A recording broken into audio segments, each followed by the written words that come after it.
Hello students, तो कैसे हो आप सभी लोग। तो जेई एडवांस के ऊपर हम लोग PYQs करने वाले हैं। तो उसके आज सेकंड हम लोग यहाँ पे PYQ लेके आए हैं, previous year questions JEE advanced के ऊपर। थोड़ा सा इस टाइप की चेयर पे बैठ के मेरे को थोड़ी एक बात याद आ गई। जब पहली बार 2008 में 7-8 के आसपास की बात है, जब बंसल क्लासेस के अंदर हम लोग एडमिशन लिए थे एज ए स्टूडेंट और पढ़ने गए थे। उस टाइम पे एक सर आया करते थे, बड़े फेमस है, फिजिक्स के फैकल्टी थे, मतलब थे नहीं अभी भी है। तो जो पढ़ाते थे मुझे उनका स्टाइल याद आ गया।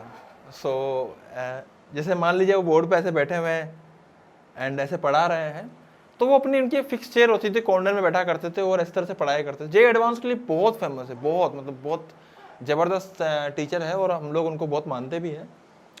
उनके पढ़ाने का तरीका मुझे बड़ा पसंद आता था। वो ऐसे बैठा करते थे और ये उनके हाथ से जितना रेडियस बोर्ड तक घूम सकता था, बस वो उसी बोर्ड को यूज़ करा करते थे खुद को, मतलब बच्चों को पढ़ाने के लिए, समझाने के लिए। चेयर फिक्स थी, मतलब चेयर से इसी तरीके से रोटेटिंग चेयर के ऊपर बैठते थे। बंसल सर की बात नहीं कर रहा हूँ, मैं किसी और सर की बात कर रहा हूँ, फिजिक्स वाले सर की। ठीक है, चलो स्टार्ट करते हैं। अभी हम लोग आगे है ना, आज का क्वेश्चंस करते हैं फटाफट से। चलो शुरू करते हैं जल्दी से। आज फिर से हम लोग PYQ लेकर आए हैं आपके लिए इलेक्ट्रोमैग्नेटिज्म के ही। इलेक्ट्रोमैग्नेटिज्म थोड़ा सा ऐसा लगता है मुझे कि इसके ऊपर क्वेश्चन ज़्यादा आते हैं जेई एडवांस के अंदर, तो क्यों ना इसके कुछ अच्छे सवाल और करे जाएं। इसीलिए कुछ बढ़िया PYQ और लेकर आए हम, प्रीवियस ईयर क्वेश्चन। तो फटाफट से स्टार्ट करते हैं, ज़्यादा टाइम खराब ना करते, जल्दी से स्टार्ट करते हैं जेई एडवांस के लिए PYQ। पहला क्वेश्चन जो है, the potential energy of particle of mass m at a distance r from fixed point O is given by kr²। बेटा यहाँ पे हम लोग क्या करेंगे, यहाँ पे मैं लिख लेता हूँ, जो भी गिवन होना सवाल सबसे पहले उसको नोट डाउन कर लो। तो potential energy of a particle of mass m at a distance r from fixed point is given by kr²। तो इसको सबसे पहले जो गिवन है उसको नोट डाउन कर लीजिए, ये हमारा पोटेंशियल एनर्जी हो जाएगी। ओके स्टूडेंट्स, तो ये क्या हो जाएगी, potential energy. Okay, where k is a positive constant of appropriate dimensions, this particle is moving in a circular orbit of radius r। पता है जेई एडवांस सबसे ज़्यादा किस चीज़ से खेलती है, लंबे क्वेश्चन से। इतने लेंदी क्वेश्चन दे देती है, लेकिन लेंदी मतलब सोल्यूशन होंगे नहीं होंगे पता नहीं है, लेकिन क्वेश्चन बहुत लेंदी होंगे। आधे बच्चे तो क्वेश्चन की लंबाई देख के ही सोचते हैं यार ये तो हमसे ना हो पाएगा, लेकिन ऐसा नहीं है। So this particle is moving in a circular orbit of radius r about the point O. If v is the speed of the particle, L is the magnitude of its angular momentum about O, which of the following statements are true? So क्या पूछा जा रहा है, चलो इसको देखते हैं फटाफट से। इसको स्टार्ट कर लेते हैं स्टूडेंट फटाफट से। स्टार्ट करने के लिए मैंने क्या करा है, यहाँ पे मैंने लिख दिया kr² = 2 U। सबसे पहले हम लोग क्या करेंगे, देखिए ध्यान से फटाफट सुनिए, फोर्स निकाल लेंगे। तो फोर्स क्या आएगा, हम जानते हैं माइनस ∂U/∂r होता है। इसको जब मैं डिफरेंशिएट करूंगा तो कितना आएगा, -KR। ओके, भाई हमें क्या बोला जा रहा है, मैं इसी में कहीं ना कहीं एडजस्ट करके सोल्व कर देता हूँ इसको, फालतू कहीं आप कहाँ नए पेज पे जाएंगे, तो इसी में कर लेते हैं। स्टूडेंट ध्यान से देखिए, तुमको कहाँ दिखाई देगा, एक काम करते हैं इसको यहाँ लिख देते हैं। मैं यहाँ लिख रहा हूँ, देखना यहाँ पे मैंने ये बना दिया, दिख रहा है आई थिंक आप लोगों को, है ना। मैं अब यहाँ पे लिखने वाला हूँ, f की वैल्यू हो चुकी है -KR। इसने क्या बोला कि जो पार्टिकल था, this is moving in a circular orbit of radius r about the point O। Getting my point. क्या हो रहा है, हम लोग लिख सकते हैं कि जो mv²/r है, this should be equal to force. ये फोर्स ही सेंट्रीपिटल फोर्स प्रोवाइड करेगा। Getting my point. यहाँ से तुम लोग क्या निकाल सकते हो बेटा, यहाँ से तुम लोग mv² की वैल्यू निकाल सकते हो। mv² की जो वैल्यू आएगी वो कितने आ जाएगी, kr²। ओके स्टूडेंट्स, पूछा क्या गया है कि v is the speed of the particle and l is the magnitude of its angular momentum. What is angular momentum, basically it is mvr। अगर हम सर्कुलर ऑर्बिट के अंदर किसी पार्टिकल को लेते हैं, मास m, स्पीड v अगर उसकी होती है, रेडियस r में अगर घूम रहा होता है, तो mvr हो जाएगा, एंगुलर मोमेंटम।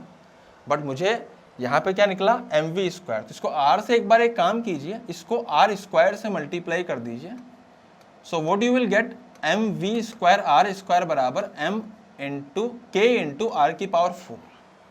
पहली चीज तो हमने ये करी। एक और चीज क्या कर दीजिए, यहाँ से m से भी मल्टीप्लाई कर दीजिए। ये हो गया हमारा m² v² आर स्क्वायर। तो बेसिकली ये क्या हो गया, ये हो गया L square equals to K into M into R की पावर 4। सो एल कितना हो जाएगा, K into M into R square, इसका रूट कर देंगे हम लोग। सो बेटा कितना आया, के इंटू एम कहाँ पे आ रहा है ब्रैकेट में, एम इंटू के, मतलब एक ही बात है, into R square. So option number 3 is the correct option for this particular question. Getting my point student? तो फटाफट से इसको एक काम नोट डाउन कर लीजिए, फिर आगे बढ़ते हैं नेक्स्ट सवाल पे जल्दी से, fast. Okay students, so start करते हैं नेक्स्ट क्वेश्चन जल्दी से फटाफट से।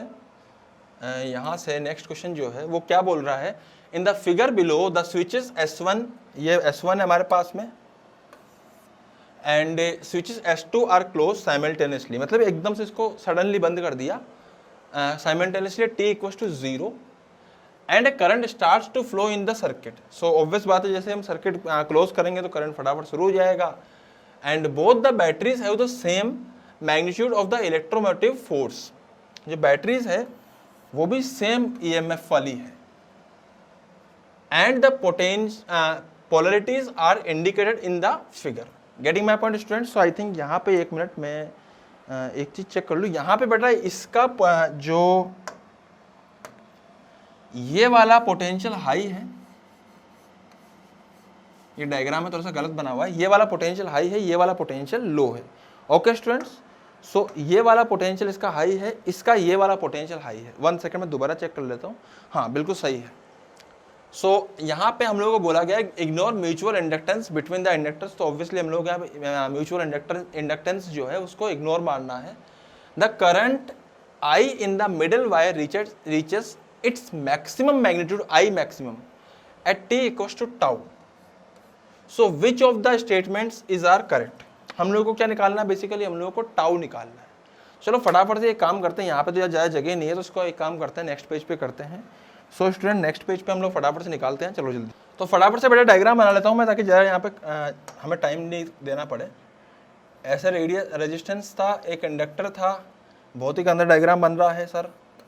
ऐसी बैटरी है, स्विच मैंने क्लोज कर लिए हैं दोनों के दोनों, और जल्दी से मैं यहाँ पे फटाफट से डायग्राम दोबारा बना देता हूँ, क्योंकि बिना डायग्राम की फीलिंग नहीं आएगी अपने को, है ना, और फिजिक्स में फील लेना बहुत ज़रूरी है। सो यहाँ पे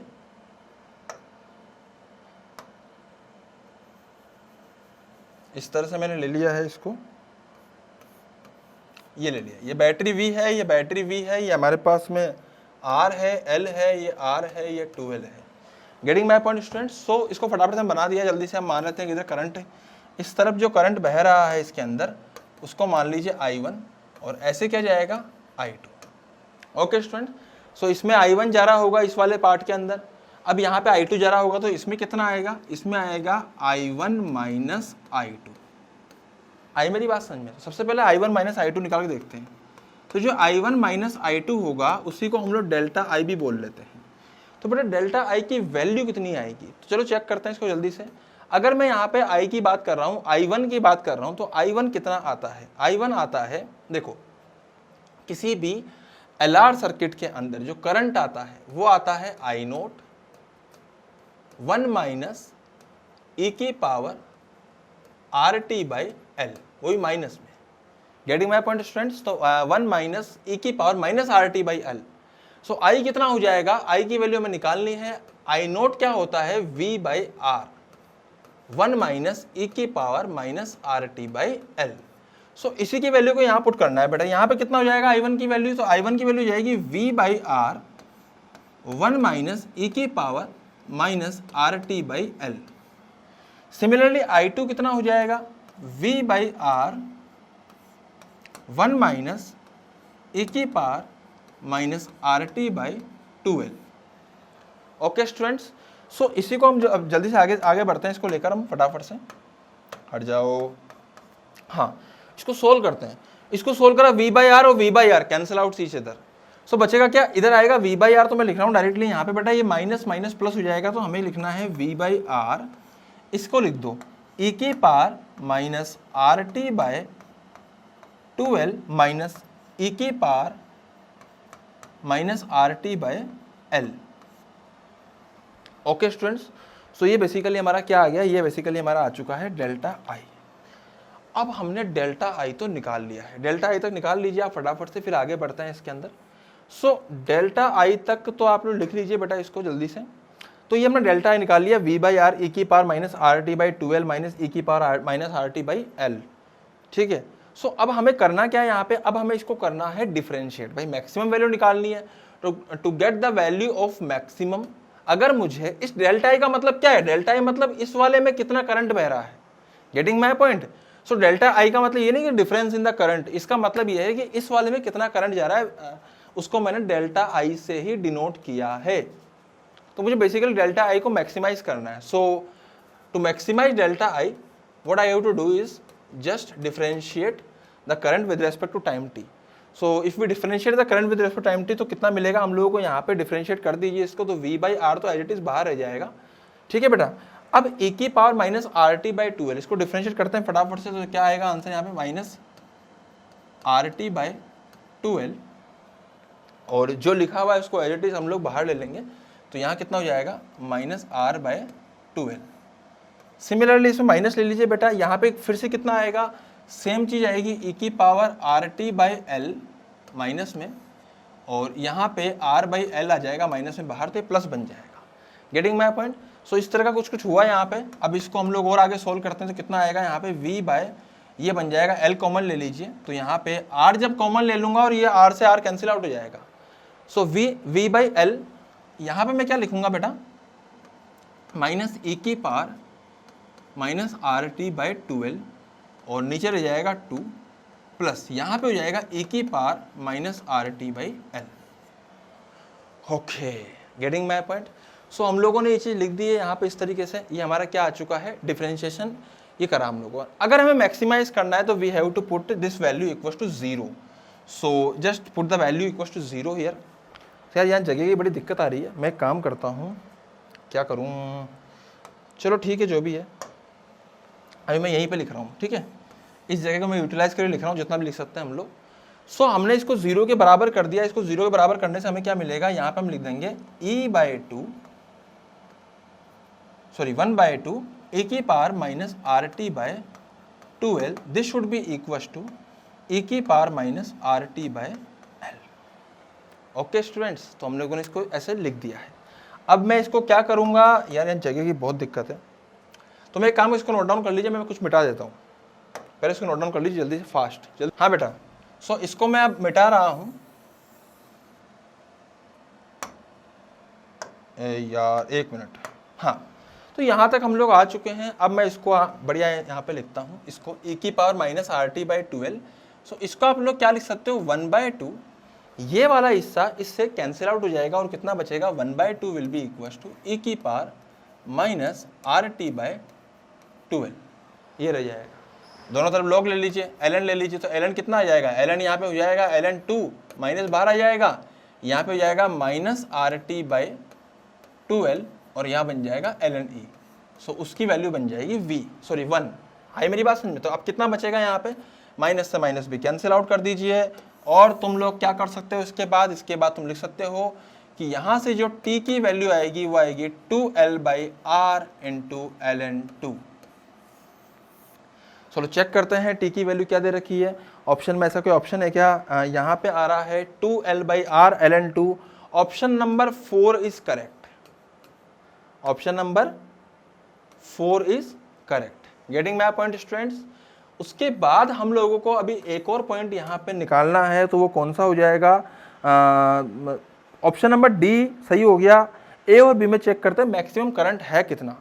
सो भैया करंट की वैल्यू कितनी थी, करंट की वैल्यू थी ये हमने लिखी थी यहाँ पे, हाँ ठीक, यहाँ तक हम लोग लिख दिया था, इसको डिफरेंशिएट नहीं किया, यहाँ तक लिखा था हम लोगों ने करंट की वैल्यू। अब यही करंट है, अगर मैं इसमें t की वैल्यू ये पुट कर दूंगा तो कितनी वैल्यू आएगी। तो जब t की वैल्यू तुम पुट करोगे तो t की वैल्यू पुट करके देखो यहाँ 2l बाई आर, मैं करके देखता हूँ यहाँ पे, तो v बाई आर को v by R as it is रहने दो बेटा, e की पावर, इसको मिटा देता हूँ मैं पूरे को, पहले तुम लोग इसको नोट डाउन कर लेना स्क्रीनशॉट लेकर, जो भी तुम्हें करना हो। मैं यहाँ पे v बाई आर ई की power minus R by 2l, t की वैल्यू पुट करो यहाँ से 2l by R ln2। Getting my point, minus ई की power again minus R by L, और टी की वैल्यू पुट करो, कितना आएगा यहाँ पे 2l by R ln 2। Getting my point students? तो हम लोगों ने लिख दिया है यहाँ पे। अब देखो क्या क्या कैंसिल आउट हो रहा है, ये कैंसिल आउट हो गया, सब कुछ कैंसिल आउट हो गया, कुछ नहीं बचा इनके पास में। सो ये आएगा v बाई आर, ई की पावर कितना आ रहा है यहाँ पे माइनस 2ln 2। सो ये माइनस 2 ऊपर चल जाएगा ln के ऊपर, तो ये बन जाएगा ln की पावर ln 1/4। सो बेसिकली ये बन जाएगा ओनली 1/4 माइनस। इसको देखते हैं अभी ध्यान से, माइनस माइनस ये कितना हो जाएगा, माइनस, इसको रहने दीजिए ऐसी। इस माइनस को जब तुम ऊपर लेके जाओ, यहाँ पे कैंसिल आउट कर दीजिए, यह हमारा r से r उड़ गया, l से l उड़ गया। बेटा यहाँ पे छोटी सी मिस्टेक कर दी हम लोगों ने, यहाँ पे 2l से 2l पूरा ही कैंसिल आउट हो जाएगा, सिर्फ ln यहाँ पे माइनस ऊपर जाएगा, तो ln 1/2 आएगा यहाँ पे। तो इसका आंसर ओनली 1/2 आएगा, इसका 4 आएगा 1/4। आई मेरी बात समझ में? सोल्व करेंगे इसको फटाफट से, सोल्व करने पे आएगा v/4r। सो ये इसका सोल्यूशन था v/4r, option number B. So option number B and option number D ये दोनों के दोनों यहाँ पे करेक्ट है। अगेन मल्टी करेक्ट क्वेश्चन था, सो दोनों के दोनों ऑप्शन यहाँ पे करेक्ट है। Getting my point students? तो एडवांस में यही है, तो मैं बार बार सारे ऑप्शन चेक करने पड़ते हैं, इसलिए थोड़ा लेंदी होता है, इसलिए पेपर छोटा होता है। मतलब पेपर छोटा नहीं होता, क्वेश्चन कम होते हैं, लेकिन पेपर लेंदी होता है, क्योंकि वो हर क्वेश्चन बड़ा होता है, लंबा होता है। ओके, सो फटाफट इसको पूरे को नोट डाउन कर लीजिए, फिर आगे बढ़ते हैं अगले सवाल पे जल्दी से, फास्ट। ओके स्टूडेंट्स, तो 3 identical capacitors C1, C2 and C3 have a capacitance of 1 microfarad each and they are uncharged initially. तो बढ़िया सवाल है काफ़ी। They are connected in a circuit as shown in the figure, ये figure बना हुआ है यहाँ पे। सो क्या बोला गया यहाँ पे, as shown in the figure, कहाँ गया ये रहा। And C1 is then filled completely with a dielectric material of relative permittivity epsilon r. The cell electromotive force V naught is 8 volt. First the switch S1 is closed while the S2 is kept open. So यहाँ पे करा क्या है भैया, पहले हम लोग क्या करेंगे, S1 को क्लोज करेंगे सर्किट को, और S2 को ओपन रखेंगे।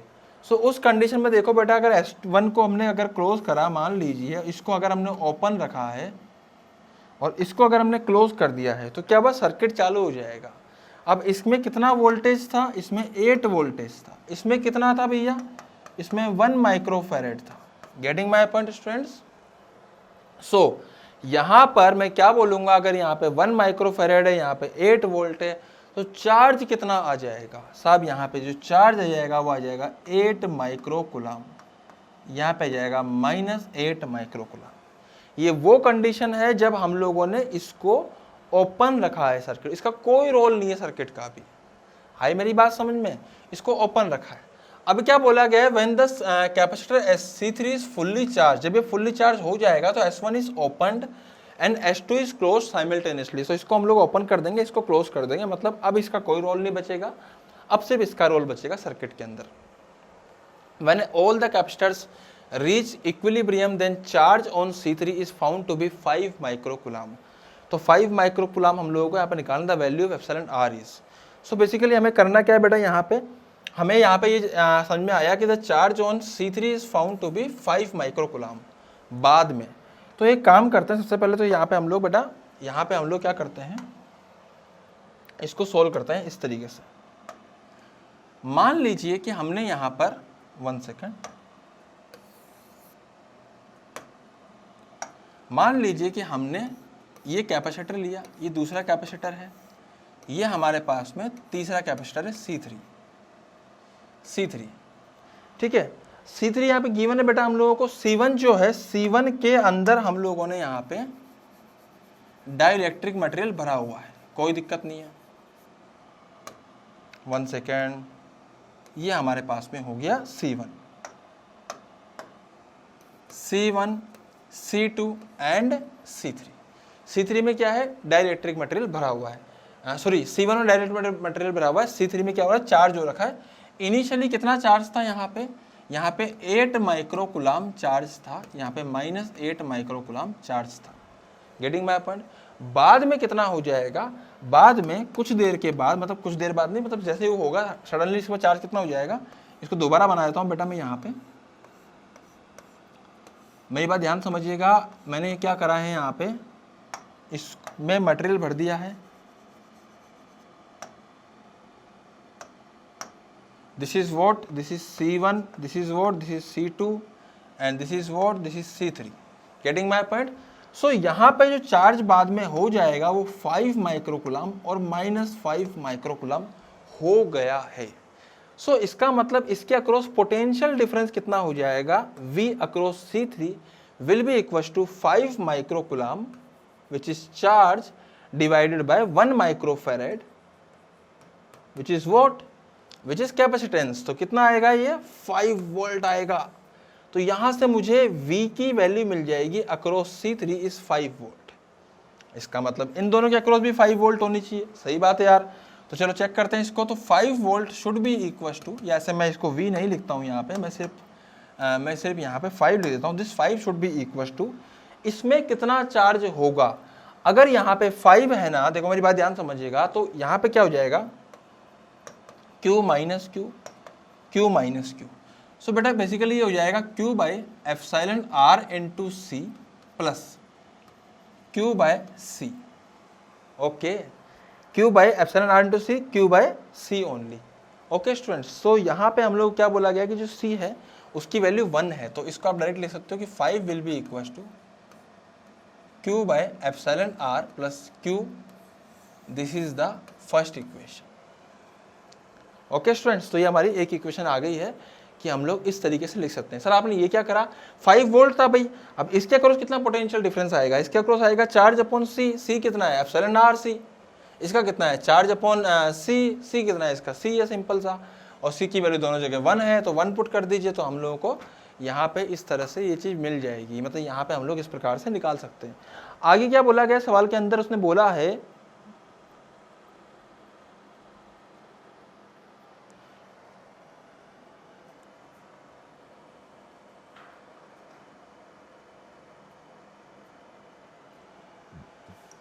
तो यहाँ पे बेटा अब हम जानते हैं कि भैया बाद में जो यहाँ पे चार्ज C3 आएगा वो 5 माइक्रोकुलाम रह गया, लेकिन पहले कितना था, वो 8 था।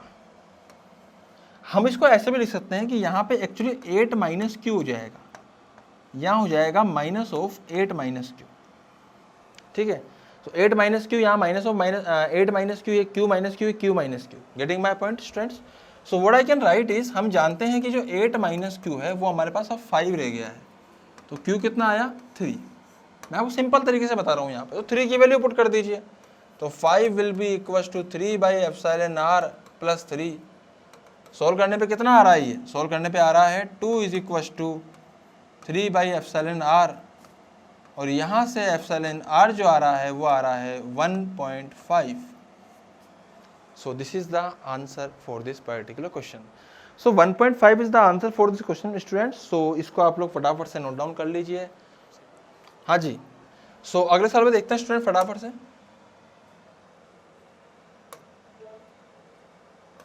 नेक्स्ट क्वेश्चन, हाँ जी, नेक्स्ट क्वेश्चन इस तरह से गिवन है हम लोगों को, चलो फटाफट से चेक करते हैं इसमें क्या गिवन है।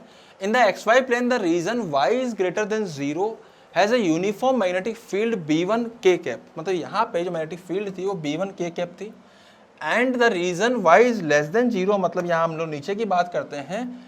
So the magnetic field B2 K cap, a positively charged particle is projected from the origin along the positive y axis with a speed v0 बराबर 7 पाई मीटर पर second at t equal to 0। मतलब यहाँ पे हम लोगों ने 7 pi metre पर second से इसको प्रोजेक्ट किया है एट t इक्वल टू 0 पे। ग्रेविटी को नेग्लेक्ट करना है, t equal to capital T be the time when the particle crosses the x axis from below for the first time. मतलब क्या हो रहा है, देखो अगर मैग्नेटिक फील्ड क्या गिवन है बेटा, यहाँ पे अगर मैग्नेटिक फील्ड बाहर की तरफ है तो पार्टिकल ऊपर है, तो पार्टिकल फोर्स कहाँ लगेगा, इस तरफ लगेगा, इस तरफ से, तो पार्टिकल ऐसे रोटेट कर जाएगा, घूम जाएगा, और हो सकता है कि ये ऐसे भी घूमे दोबारा से और इस तरह से बाहर निकलेगा, वो depending on the magnetic field कौन सी बड़ी है कौन छोटी है।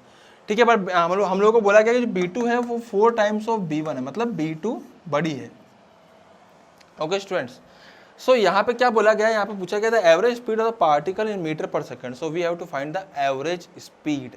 सो चलो स्टार्ट करते हैं, एवरेज स्पीड कैसे निकालेंगे हम लोग फटाफट से। तो बेटा यहाँ पे क्या हो रहा है, अगर मैं पहले वाले की बात करता हूँ तो R हो जाएगा हमारा R1 mv by QB1, okay. Similarly हमारा R2 हो जाएगा mv बाय QB2। B2 की वैल्यू B1 के बराबर ही है, 4 टाइम्स ऑफ B1 के बराबर, इसको लिख दूंगा मैं mv by 4 times of QB1।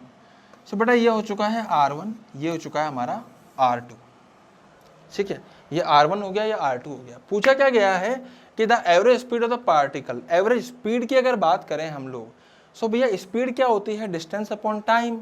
Time क्या लगेगा भाई, जाने का टाइम एक तो, और एक उसके बाद वापस आने का टाइम, वह सही है ना। सो स्टूडेंट्स एवरेज स्पीड अपने को निकालनी है तो अलोंग एक्स एक्सिस निकालनी है। तो एवरेज स्पीड का फॉर्मूला क्या होता है, सबसे पहले हम फॉर्मूला लिख लेते हैं, वो आता है distance upon time, total distance upon total time. Total distance कितना हो जाएगा along x axis 2r1 plus 2r2। सो ये हमारे पास टोटल डिस्टेंस हो गया। तो R1 R2 की वैल्यू हम ऑलरेडी निकाल चुके हैं। सो फटाफट से इसको हम लोग नेक्स्ट पेज पे करते हैं, ब्लैंक पेज पे। सो एवरेज स्पीड जो हमारी हो जाएगी वो हो जाएगी 2 times of R1। R1 is mv by QB1, R2 is mv by 4QB1। अरे सही है ना, यही तो होगी। और टोटल टाइम टेकन, तो टाइम कितना होता है भैया, पूरा का टाइम होता है 2 पाई एम अपॉन QB, आधे का हो जाएगा pi M upon QB। So total time हो जाएगा T1। T1 क्या हो जाएगा सर, T1 हो जाएगा आधा सर्किल का, T2 हो जाएगा आधे सर्किल का। तो यहाँ कितना हो जाएगा बेटा, यहाँ हो जाएगा 2 mv बाय QB1 प्लस, इसको क्या रख सकते हैं mv बाय QB1, तो ये हो जाएगा 5 by 4 mv by QB1 divided by T1 plus T2। तो T1 कितना हो जाएगा, T1 हो जाएगा हमारे पास में pi M upon QB। So basically ये बन जाएगा पाई एम बाय QB1 और ये बन जाएगा पाई एम बाय 4QB1। सो इसको सोल्व करते हैं जल्दी से फटाफट से। यहाँ पे जल्दी से सोल्व करने के बाद क्या हमें मिलेगा, यहाँ पे इसको लिख सकते हो आप 5/2। So 5/2 mv by QB1 divided by, यह कितना हो जाएगा बेटा, ये हो जाएगा 5/4 m बाय QB1। तो इसको पूरे को उड़ा दीजिए, क्या बचेगा, ओनली बचेगा 5 से 5 भी उड़ा दीजिए। तो अब क्या बच रहा है हमारे पास में, ये 1/2 है, 1/4 है, तो ये बचेगा यहाँ पे कितना,